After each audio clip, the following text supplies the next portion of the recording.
Hello dear friends, welcome to our channel Exam Zone Academy. आज की class में हम लोग पढ़ने वाले हैं गुप्त वंश। ठीक है, गुप्त वंश आज की क्लास में पढ़ेंगे। इससे पहले हम लोगों ने मौर्य काल पढ़ा। मौर्य काल पढ़ा। मौर्य काल के बाद में हम लोगों ने क्या पढ़ा? मौर्योत्तर काल पढ़ा। मौर्योत्तर काल के बाद में आज हम लोग पढ़ेंगे गुप्त काल। ठीक है, गुप्त वंश से संबंधित गुप्त वंश। तो गुप्त वंश जो है, भारत में गुप्त वंश जो थे, ये क्या हुआ? गुप्त वंश जो है, भारत में गुप्त वंश की जो शुरुआत देखते हो, तो गुप्त वंश की शुरुआत जो होती 319 ईसा पूर्व से होती। कब से होती? 319 ईसा पूर्व से होती है। और गुप्त वंश की जो स्थापना है या गुप्त वंश का जो संस्थापक होता है वो चंद्रगुप्त प्रथम होता है, जो 335 ईस्वी तक 335 ईस्वी तक गुप्त वंश का शासक रहता है। तो गुप्त वंश का संस्थापक कौन था? आज के इसी से संबंधित, आज गुप्त वंश से संबंधित सारे प्रश्नों को आज हम लोग करेंगे। ठीक है, तो चलो स्टार्ट करते हैं पहला क्वेश्चन से। गुप्त वंश का संस्थापक कौन था? तो गुप्त वंश का जो संस्थापक था वो घटोत्कच गुप्त था कि चंद्रगुप्त था, श्रीगुप्त था कि इनमें से कोई नहीं? तो गुप्त वंश का जो संस्थापक था वो आपका था, गुप्त वंश का जो संस्थापक माना जाता है वो श्रीगुप्त को माना जाता है। किसको माना जाता है? श्रीगुप्त को माना जाता है। गुप्त वंश का संस्थापक श्रीगुप्त को माना जाता है। गुप्त वंश जो थे, गुप्त शासक जो थे, वो किसके सामंत थे? मौर्यों के, कुषाणों के, सातवाहनों के। तो ये गुप्त वंश के जो शासक थे ये आपके कुषाणों के क्या थे? सामंत थे। कुषाणों के ये सामंत थे। ठीक है, कुषाणों के ये सामंत थे। अगला प्रश्न है, गुप्त वंश के किस शासक ने सर्वप्रथम महाराजा महाधिराज की उपाधि धारण की थी? तो महाधिराज की जो उपाधि है वो किसने धारण की थी? वो चंद्रगुप्त प्रथम ने की थी। किसने की थी? चंद्रगुप्त जो प्रथम था उसने महाधिराज की उपाधि धारण की थी। और इसने ही गुप्त संवत की शुरुआत की थी। किसकी? गुप्त संवत की शुरुआत की थी। गुप्त संवत की जो शुरुआत है, गुप्त संवत की जो शुरुआत है 319 ईसा पूर्व में जब इसने गद्दी पर बैठा तो गुप्त संवत की शुरुआत की। जबकि शक संवत की बात करोगे तो शक संवत जो होता है 78 ईस्वी के बीच में स्टार्ट हुआ। इन दोनों के बीच में जो समय का अंतर था वो 241 वर्षों का था। कितना था? 241 वर्षों का अंतर था शक संवत और गुप्त संवत के बीच में। गुप्त वंश का जो वास्तविक संस्थापक है वो चंद्रगुप्त प्रथम को माना जाता है। और इसने लिच्छवी राजकुमारी थी जिसका नाम था कुमार देवी। कुमार देवी से चंद्रगुप्त प्रथम ने कुमार देवी से शादी की थी। किससे की थी? कुमार देवी से शादी की थी।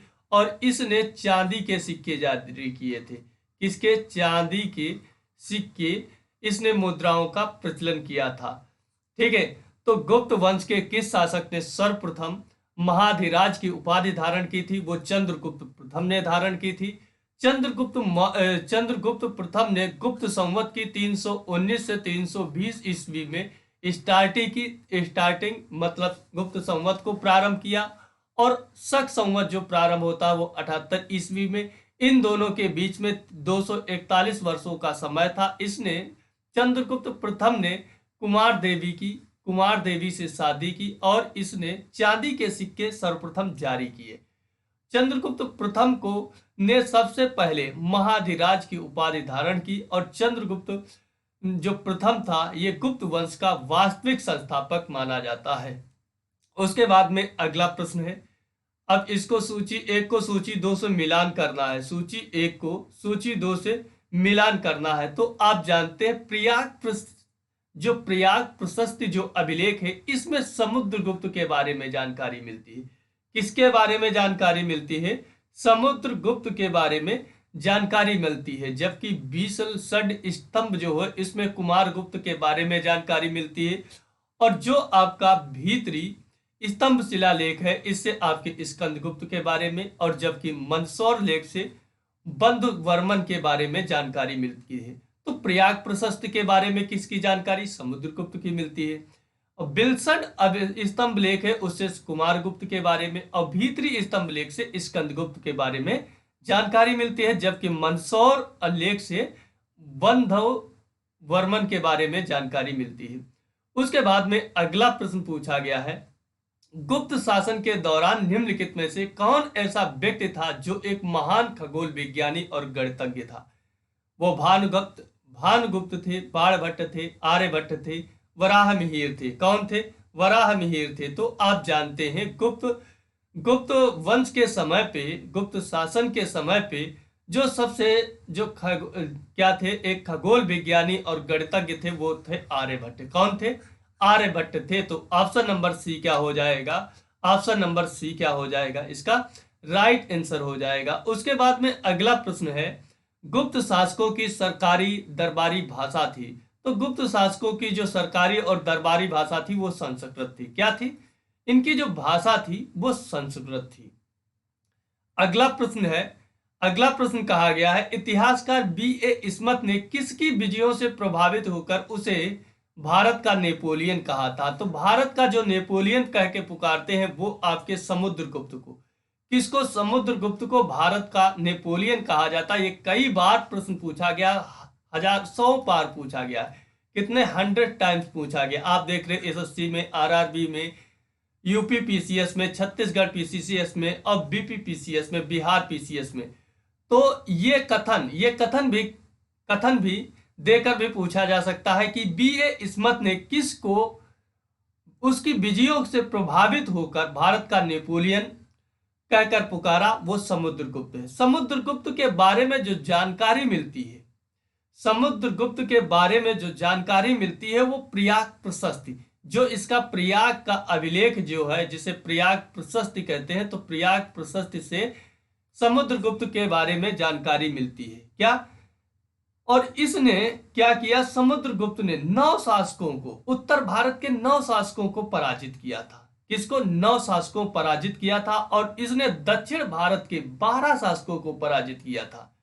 कितने? दक्षिण भारत के 12 शासकों को पराजित किया था। जो आपका गुप्त वंश है, गुप्त वंश का जो शासक था ये उत्तर भारत में आपके यूपी, उत्तर प्रदेश और बिहार में था।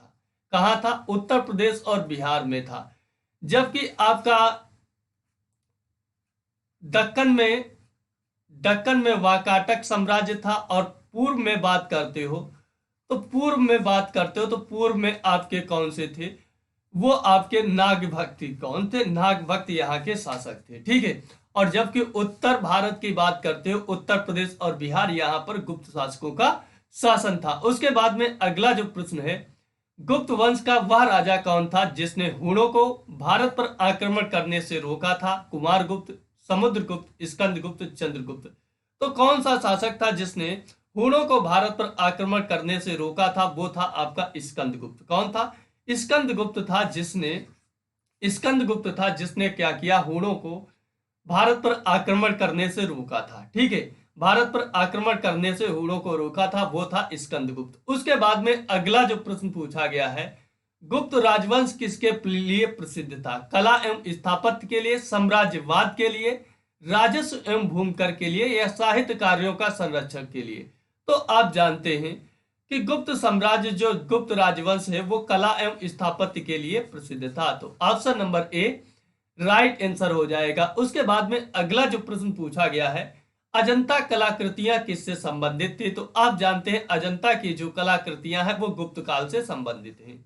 Option number D right answer हो जाएगा। उसके बाद में अगला प्रश्न है, कुछ विद्वानों के अनुसार कवि कालिदास किसके राज कवि थे? तो कवि कालिदास जो थे ये चंद्रगुप्त विक्रमादित्य के कवि थे। किसके थे? चंद्रगुप्त विक्रमादित्य के ये कवि थे। ठीक है। तो कालिदास जो थे, कालिदास की रचना जो है कुमार संभव है। कौन सी? कुमार संभव है। रघुवंश है, कुमार संभव है, रघुवंश है, मालविकाग्निमित्र है, रघुवंश और मालविकाग्निमित्र, मालविकाग्निमित्र, ये आपके कालिदास की रचना है। ये कई बार पूछा गया है। और अभिज्ञान शाकुंतलम, अभिज्ञान शाकुंतलम, अभिज्ञान शाकुंतलम, ये कालिदास की 4 रचनाएं हैं, कुमार संभव, रघुवंश, मालविका अग्निमित्र, अभिज्ञान शाकुंतलम। ये कालिदास की 4 रचनाएं हैं। कई बार पूछा गया है। हर्षचरित जो है, हर्ष ने हर्षचरित लिखी थी। कौन सी हर्षचरित ने लिखी थी? समुद्रगुप्त को भारत का नेपोलियन कहा जाता, B.A. इस्मत ने कहा था। यह प्रयाग प्रशस्ति से अभिलेख मिलता है। इन्होंने उत्तर भारत के 9 शासकों को और दक्षिण भारत के 12 शासकों को पराजित किया था। ठीक है, तो गुप्त वंश का सबसे शक्तिशाली जो शासक माना जाता है वो समुद्रगुप्त को माना जाता है। ठीक है, उसके बाद में अगला प्रश्न है, अजंता चित्रकारी का विषय वस्तु निम्नलिखित में से किससे संबंधित था? तो अजंता की जो चित्रकारी है वो बौद्ध धर्म से संबंधित है। किससे? बौद्ध धर्म से संबंधित है। ऑप्शन नंबर बी क्या हो जाएगा? इसका राइट आंसर हो जाएगा। अगला प्रश्न पूछा गया, उत्तर गुप्त युग में जो विश्वविद्यालय प्रसिद्ध हुआ वो कौन सा था? कांची था, तक्षशिला था, नालंदा था, वल्लभी था। तो नालंदा विश्वविद्यालय। कौन? नालंदा विश्वविद्यालय जो है वो प्रसिद्ध हुआ था। नालंदा विश्वविद्यालय की जो स्थापना है वो कुमारगुप्त ने की थी। किसने की थी? कुमारगुप्त ने नालंदा विश्वविद्यालय की स्थापना की थी। Option number C right answer हो जाएगा। उसके बाद में अगला प्रश्न है, एरण जो अभिलेख है, कौन सा? एरण अभिलेख का संबंध किस शासक से है? तो एरण अभिलेख का जो संबंध है ये आपके भानुगुप्त से है। भानुगुप्त से संबंधित है एरण अभिलेख। एरण अभिलेख से ही सती प्रथा के बारे में जानकारी मिलती है। पहली बार सती प्रथा के बारे में जानकारी जो मिलती है वो भानुगुप्त की जो पत्नी थी उसी के बारे में एरण अभिलेख से ही, एरण अभिलेख से पहली बार सती प्रथा के बारे में भारत में जानकारी मिलती है। ऑप्शन नंबर डी इसका राइट आंसर हो जाएगा। उसके बाद में अगला प्रश्न पूछा गया, फायान जो है किसके शासनकाल में भारत आया था? तो फायान जो है यो गुप्त, फायान जो है वो चंद्रगुप्त द्वितीय के समय पे भारत में शासन करने आया। कब आया था? फायान जो है चंद्रगुप्त द्वितीय के समय पे भारत में आया था। ऑप्शन नंबर डी क्या हो जाएगा? राइट आंसर हो जाएगा। क्या हो जाएगा? Option number D right answer हो जाएगा। उसके बाद में अगला प्रश्न पूछा गया है, भारतीय संस्कृत का स्वर्ण युग किसे या गोल्डन एज कहा जाता? वो गुप्त काल को कहा जाता, क्योंकि गुप्त कालों ने सबसे ज्यादा सोने के सिक्के जारी किए थे। तो option number D right answer हो जाएगा। उसके बाद में अगला प्रश्न है, फायान जो है, फायान कहाँ का निवासी था? तो फायान जो था ये आपका कहाँ का निवासी था? ये चीन का रहने वाला था। फायान कहाँ का था? चीन का था। तो option number C right answer हो जाएगा। अगला प्रश्न है, संत बंध का रचनाकार प्रवरसेन द्वितीय किस वंश के शासक थे? शक वंश के थे, कण्व वंश के थे, वाकाटक के थे या सातवाहन वंश के थे? तो ये वाकाटक वंश के थे। किसके थे? वाकाटक वंश के थे। तो option number C right answer हो जाएगा। अगला प्रश्न पूछा गया है, किस गुप्तकालीन शासक को कविराज कहा जाता था? तो समुद्रगुप्त जो था, समुद्रगुप्त को कविराज कहा जाता था। क्या कहा जाता था? कविराज की समुद्रगुप्त को ही संज्ञा दी जाती थी। क्या दी जाती थी? कविराज की संज्ञा दी जाती थी। और आप जानते हैं भारत का नेपोलियन भी कहा जाता था। क्या कहा जाता था? समुद्रगुप्त को भारत का नेपोलियन कहा जाता था। ठीक है, भारत का नेपोलियन कहा जाता था। और ये क्या है, उसके कई सिक्कों पर उसे बीड़ा बजाते हुए पाया गया है। क्या? बीड़ा बजाते हुए उसे दर्शाया गया है। क्या? बीड़ा बजाते हुए उसे दर्शाया गया है। ठीक है, और इसे क्या कहा जाता है? इसे क्या कहा जाता है? इसे जो है कविराज की संज्ञा भी दी जाती है और इसे भारत का नेपोलियन कहा जाता है। इसने 335 से लेकर के 375 तक, 335 से 375 ईस्वी तक क्या किया? शासन किया था। 300। और इसने क्या किया था? और बड़े से तादाद में लोगों को भारत में, कहते हैं दक्षिण भारत में 12 और उत्तर भारत में 9 शासकों को पराजित करने के कारण इसे B.A. इस्मत ने इसे भारत का नेपोलियन कहते हैं। अगला जो प्रश्न है, स्कंद को किस स्तंभ लेख में सक्रोपम कहा गया है? सक्रोपम किस अभिलेख में कहा गया है? तो आप जानते हैं सक्रोपम जो कहा गया है वो कहोम स्तंभ लेख में कहा गया। किसमें? कहोम स्तंभ लेख में स्कंद गुप्त को सक्रोपम कहा गया है। Option number A right answer हो जाएगा। अगला प्रश्न है, श्रीलंका के राजा मेघवर्मन ने किस स्थान पर भगवान बुद्ध का मंदिर बनवाने के लिए समुद्रगुप्त से जो अनुमति मांगी थी? तो ये अनुमति जो मांगी गई थी ये बोध गया में बनाने के लिए, कहां पर? बोध गया में बनाने के लिए अनुमति मांगी गई थी। ठीक है, बोध गया में क्या हुआ? बोध गया में क्या हुआ कि बोध गया में इन्होंने भगवान बुद्ध का मंदिर बनाने के लिए समुद्रगुप्त से अनुमति मांगी थी। अगला प्रश्न है, मंदिर निर्माण कला का जन्म सर्वप्रथम किस काल में हुआ था? तो सर्वप्रथम जिस काल में हुआ था उसे गुप्त काल कहते हैं। क्या कहते हैं? गुप्त काल कहते हैं। ऑप्शन नंबर बी क्या हो जाएगा? राइट आंसर हो जाएगा। अगला प्रश्न है, चंद्रगुप्त द्वितीय ने विक्रमादित्य की उपाधि कब धारण की थी? शकों का उन्मूलन करने के बाद या गुप्त सिंहासन पर बैठने के बाद कि चांदी के सिक्के जारी करने के बाद की उपर्युक्त सभी? तो आप जानते हैं शकों को जब इन्होंने पराजित कर दिया तब उसके बाद विक्रमादित्य की उपाधि धारण की थी। तो option number A right answer हो जाएगा। अगला जो प्रश्न है, गुप्त काल के सर्वाधिक लोकप्रिय देवता कौन से थे? तो आप जानते हैं गुप्त काल के सर्वाधिक लोकप्रिय देवता विष्णु थे। कौन थे? भगवान विष्णु थे। अगला प्रश्न है, चंद्रगुप्त द्वितीय ने अपनी किस विजय में खुशी में चांदी के सिक्के, विशेष सिक्के जारी किए? बल्हीक प्रदेश को जीतने के बाद, हूणों को परास्त करने के बाद, शकों को पराजित करने के बाद, इनमें से कोई नहीं। तो आप जानते हैं जब इन्होंने शकों को पराजित किया उसके बाद में चांदी के सिक्के जारी किए थे। अगला प्रश्न है, मेहरौली जो स्थित लौह स्तंभ का निर्माण किस सदी में हुआ था? तो आप जानते हैं ये चतुर्थ सदी में हुआ था। चतुर्थ सदी ईस्वी में हुआ था। Option number A right answer है। अगला प्रश्न है, पहायान और होयसोंग के राज्यों को देखा था। तो इन्होंने किसके राज्यों को देखा था? पहायान और होयसोंग जो थे वो किन के राज्यों को देखा था? तो आप जानते हैं ये चंद्रगुप्त, विक्रमादित्य और हर्षवर्धन के राज्यों को देखा था। तो option number D right answer हो जाएगा। अगला प्रश्न है, धन्वंतरी थे। धन्वंतरी क्या थे? तो आप जानते हैं धन्वंतरी जो थे ये चंद्रगुप्त विक्रमादित्य के दरबार में जो नवरत्न थे उनमें से एक थे। क्या थे? उनमें से एक थे। ऑप्शन नंबर, और ये एक चिकित्सक थे। क्या थे? चिकित्सक थे। ठीक है, तो इनके समय में चिकित्सक थे। तो अगला प्रश्न है, गुप्तकालीन शासन प्रणाली किस प्रकार की थी? तो आप जानते हैं गुप्तकालीन जो शासन प्रणाली थी वो आपकी राजतंत्रात्मक थी। राजतंत्रात्मक थी और ज्येष्ठ पुत्र ही क्या बनता था? राष्ट्र का राष्ट्राध्यक्ष बनता था, वही राजा बनता था। Option number A right answer हो जाएगा। अगला प्रश्न है, फायान द्वारा रचित ग्रंथों में फोकुओकी में निम्न में से किसका विवरण नहीं मिलता है? बौद्ध धर्म के सिद्धांतों का, बौद्ध राज्यों का, गौतम बुद्ध के उपदेशों का, बौद्ध मंदिरों और स्तूपों और विहारों का। तो आप जानते हैं बौद्ध धर्म के जो सिद्धांत हैं उनका वर्णन नहीं मिलता है। Option number A right answer हो जाएगा। अगला प्रश्न है, गुप्त स्थापत्य कला का सर्वोत्कृष्ट जो मंदिर है निम्न में से कौन सा है?